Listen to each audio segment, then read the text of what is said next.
Are you on keto right now, but you're not losing weight? Did you come to keto for that amazing weight loss potential, but maybe even found yourself gaining weight? Would you like to know how to do keto successfully? Today, I'm going to talk about the top 6 problems that we face living a ketogenic lifestyle and how to overcome them. Hello, Wellness Warriors. Welcome to Mind Blowing Health and Wellness with Violet. The reason I make these videos is to help you to understand that when our physical health and mental health come together, it creates that overall sense of well-being. If this is something that you're working on, subscribe because I make new videos every week. First of all, keto is so simple that we think we're doing it correctly because there's one instruction. Take your grams of carbs under 20. It's really hard to imagine that we could be making a mistake here. But the problem that I see is that when we believe that we know how to do something, we walk forward believing that whatever we're doing is correct, even if it isn't. To correct this problem, what we need to understand is that, first of all, nobody's perfect. The idea that because I heard a piece of information once, I'm going to be living it out perfectly forever without having to check on myself, not likely. But second of all, knowing what I'm trying to accomplish and actually accomplishing it are not the same thing. I need to have a way to figure out, am I actually doing keto the way that I'm supposed to be doing? So am I actually accomplishing eating less than 20 grams of carbs per day? That's first and foremost. If you are not eating less than 20 grams of carbs per day, you will not be in ketosis and you will not be doing keto correctly. I want us all to entertain the possibility that if I'm not losing weight, there's a possibility I'm overeating my carbs. And so the first thing that I will double check when I see myself not losing weight, especially if there's actually weight to lose, is my carbohydrate intake. If I think I'm doing everything right, I won't check that piece of information. All we need to do is have our carbs under 20 to do keto correctly. So to get into a state of ketosis, that's all we need. It's not all we need to lose weight. So how much protein that I'm eating and how much fat that I'm eating actually matters when we're doing a ketogenic lifestyle. If I overeat anything, I will gain weight. If I eat enough of anything to have the energy to fuel my day, my body will use the energy that's coming in rather than the energy that I have stored on my body. Honestly, the best way to make sure that you are doing keto correctly and that you are eating the right amount is to eat to satiation, which means I don't eat until I'm full. I eat until my body is giving me that feeling of I'm not hungry anymore. That's a very different feeling. I actually have to look out for that feeling. We know the feeling of full. What I'm looking for you to do is eat until you feel like you're okay, like I'm just not hungry anymore, even if I could eat more. The second problem that people face when they're living a ketogenic lifestyle is they get bored with tracking. And this problem is related to the first one. So if I'm not tracking my food, I actually can't guarantee that I'm not overeating my carbs. I can't guarantee that I'm not overeating fat and protein because I'm not tracking my food. It is so important for us to, especially while we're in the weight loss phase, to weigh everything that we're eating and to track everything that we're eating. I know for myself, when I started to live a ketogenic lifestyle and I actually allowed myself to weigh the amount of carbs in broccoli, to weigh the amount of carbs in potatoes at the beginning, because I didn't know that I was going to take those out of my life, to double check how much carbs was in rice and pasta. And when I started to check where are these carbohydrates that were attacking my body coming from, I was shocked to learn how many carbohydrates there are in very typical foods that I was eating on a very regular basis. In order for me to truly understand what I was doing with keto and make sure that I was under 20 grams every single day, I weighed everything. And you know what? At the very beginning of the process, there were a few days where I went over. And as I got more comfortable with what I was eating, I still had days where I was really close to my 20. Understanding what we're trying to accomplish and then living that without tracking is two completely different things. Today, I don't track every single day, but I track once in a while. Why? Well, because even though 99% of the time I'm eating things that cannot come close to 20 grams of carbs in a day, on those few occasions where I decide to have some kind of cheesy something to eat or some kind of high protein something to eat where I know like, oof, I might go over my protein even if I don't go over my carbs, I check. It is so much better for me to check and be sure that I haven't gone over than to think I'm doing good and 3 months later step on the scale and Violet is overweight. Or to have aches and pains and not understand, why am I feeling this way? By checking and being sure that I'm eating what I'm supposed to eat and keeping my numbers where I want to keep them, I keep my body feeling the way that I want it to feel. I'm actually going to put a special category right here for overeating fat, because I understand that 90% of the people who talk about keto in the online world call keto a high-fat diet. And I understand that they call keto a high-fat diet because we go from eating large amounts of carbohydrate to getting most of our energy from fat. I just want to pause. And I want everyone to just think about this for a second, because we make the mistake of believing that because keto is called a high-fat diet, then the goal is to eat a lot of fat. That's actually not the goal. The goal is to get your energy from fat. The average person eats 350 grams of carbs in a day. And we're trying to switch it. Rather than eating 350 grams of carbs in a day, which is attacking the body, we go down to 20 grams of carbs or less. Now, honestly, the or less part of the story gets so overlooked. If I eat 0 grams of carbs in my day, and I do that for a year, my body will be fine. If I do that for 5 years, my body will be fine. Why? My body will make the carbohydrates if I don't eat. It's supposed to do it. That's what it does. My body knows how many carbs it needs to function a certain way. What does that actually mean for me? Of course, if I take the carbohydrate count down from 350 to 20, our body is going to struggle in the beginning. So in order to get my body to adapt and to use fat for fuel, at the very beginning, adding a little extra fat helps us to get fat adapted. I need you to understand something. If your goal, or part of your goal, is to lose weight, when I take my carbohydrate count down to 20, and then I raise my fat intake to more than I was eating before, it doesn't even matter how much more, when I raise it, it's only to help my body adjust. If I actually want to lose the weight, then when I feel like my body understands that now we're using fat for fuel, I stop ingesting extra fat. For the very basic reason, if I eat enough fat to fuel my day, my body won't take it from my body. If I eat enough fat to be overeating fat, I will still store. I also want people to understand that taking my carbs down to 20 and then taking my fat down to, I'm eating enough fat to make it from meal to meal, but I'm not eating so much fat that my body doesn't pull some from me. I want us to understand that this process will last as long as it needs to last while your body is repairing and your body is getting you back to the weight that you should have been. So getting you back to an ideal weight. One of the common problems with the standard American diet is that although we believe that we should be doing low fat, and most people try to do low fat, and the funny part is that a lot of the times we end up eating things that are not low fat, because we end up eating things like pizza, we end up eating things like hamburgers, we end up eating things like French fries. Those things are actually high fat, high carb.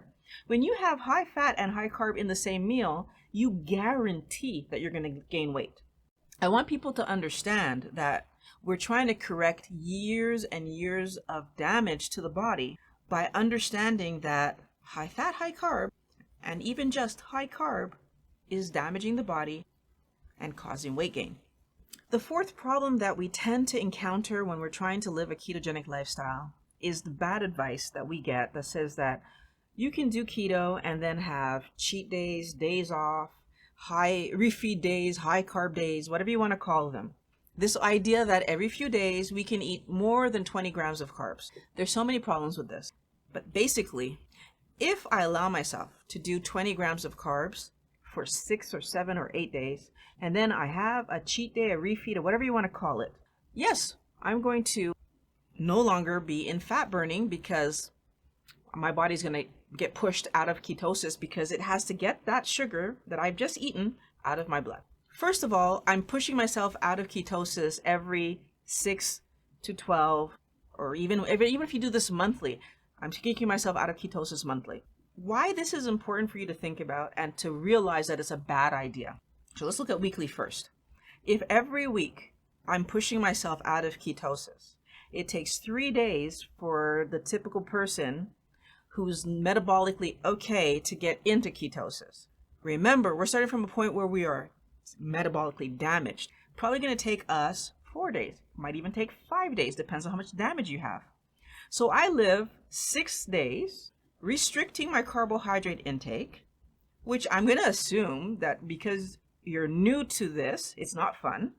But even if you've been doing it for a while, I live 6 days. Okay, maybe I'm used to the routine. But then on the 7th day, I eat high carb. I push myself out.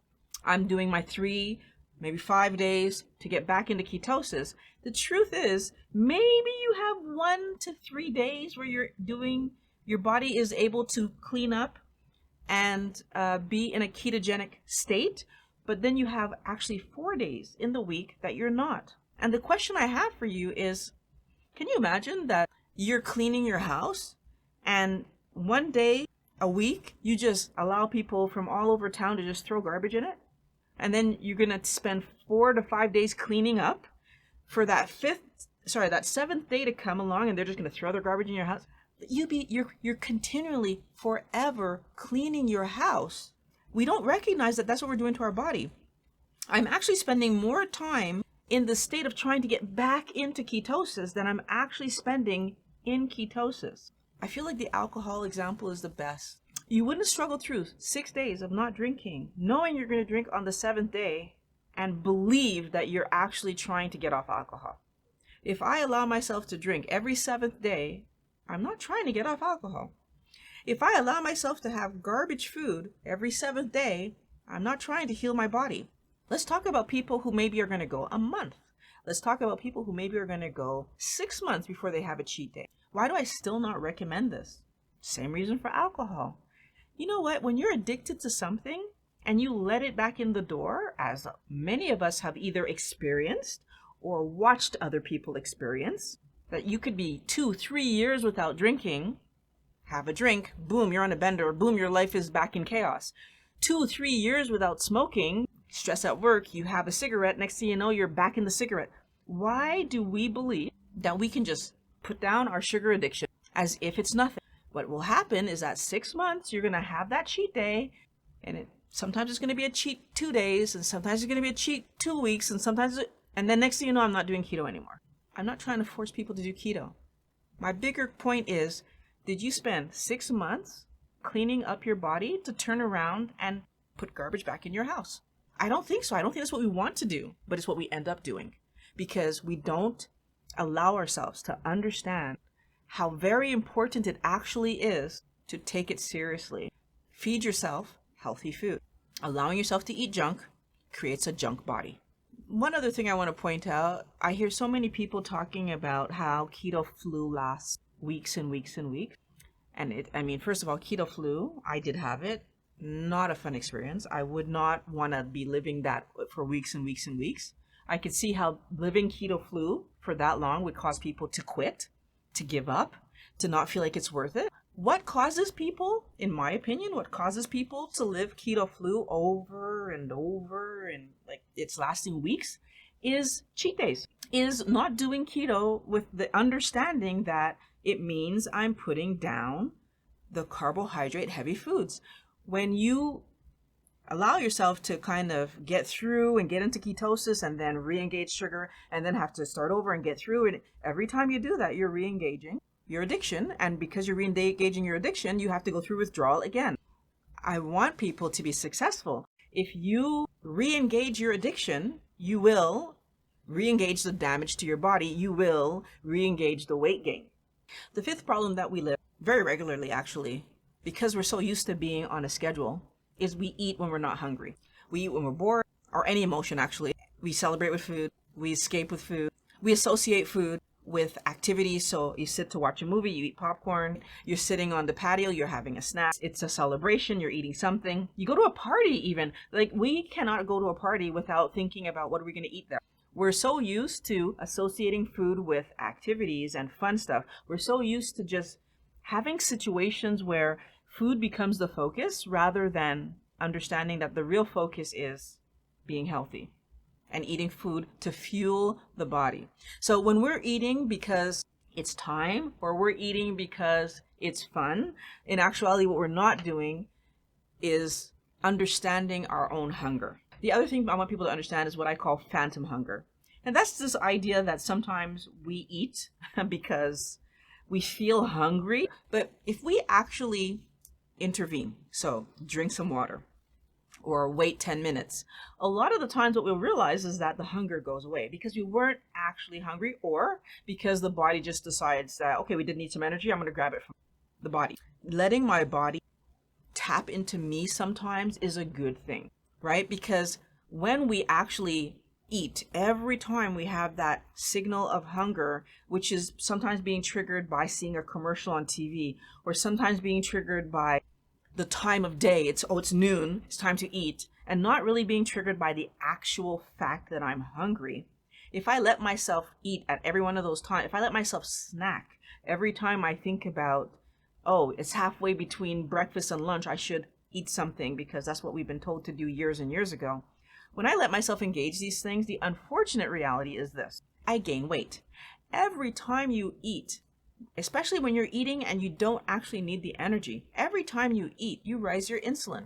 Every time I rise my insulin, my body gets put in the position where it's trying to do something with that energy. Now, if I wasn't actually hungry, my body didn't actually need that energy, so what will it do with it? It will store it. The story of our overweight lives, that we're eating energy that we don't need, that's getting stored, while the energy that we could be using is sitting on us, and we're upset about it. Drinking some water, some black coffee, drinking something that just to allow yourself to have a flavor without having any energy coming into the body is going to help you to understand if you're actually hungry. Because guess what will happen?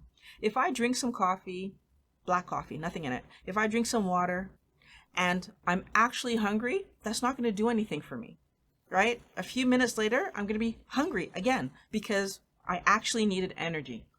Versus if I drink those things and I feel fine, it's because I didn't need any energy. One of the problems that I had was that I was overeating my protein. So if you overeat your protein, because protein gives a medium reaction, so fat gives the least reaction, carbs gives the highest reaction, protein's in the middle. That insulin reaction, though, still contributes to insulin resistance. It still contributes to physiological problems of your body eventually getting to the place where it doesn't manage the carbohydrates well because there's too much insulin floating around in your body. So what's important for us to recognize is that if I'm doing more of a carnivore style way of eating, I still need to remember that the goal is not to eat till full. The goal is to eat till satiation.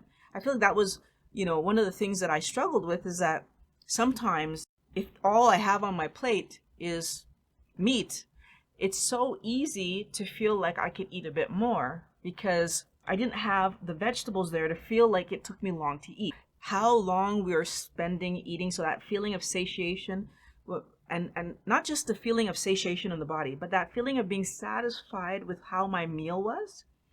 We're going back to habits that we created when we were doing standard Canadian, standard American, standard Caribbean diet, that we were eating huge amounts of food and we were feeling full. And that feeling of fullness is what told us to stop eating. When you now go to the place where I'm not eating till full, I'm eating till satiated, and all I have on my plate is meat, sometimes it's easy to fall back into that mistake. Pay attention to yourself.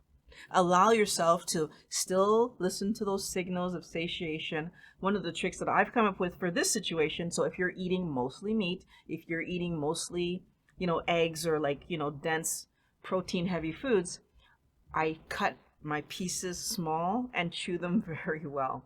Slowing down the process of getting the food into you allows you to better sense. So when your body has had enough, because you get that signal from your body saying, oh, well, you had enough. The more stuff you have on the plate, the more time it takes you to eat it, the more chance you get for that signal of satiation to be sent to your brain and stop you from eating. To learn more about doing keto correctly, tap the screen right there. You're going to find a video that's going to help you to improve your health. I want to thank you for watching Mind Blowing Health and Wellness with Violet. Can't wait to talk to you guys in the next video.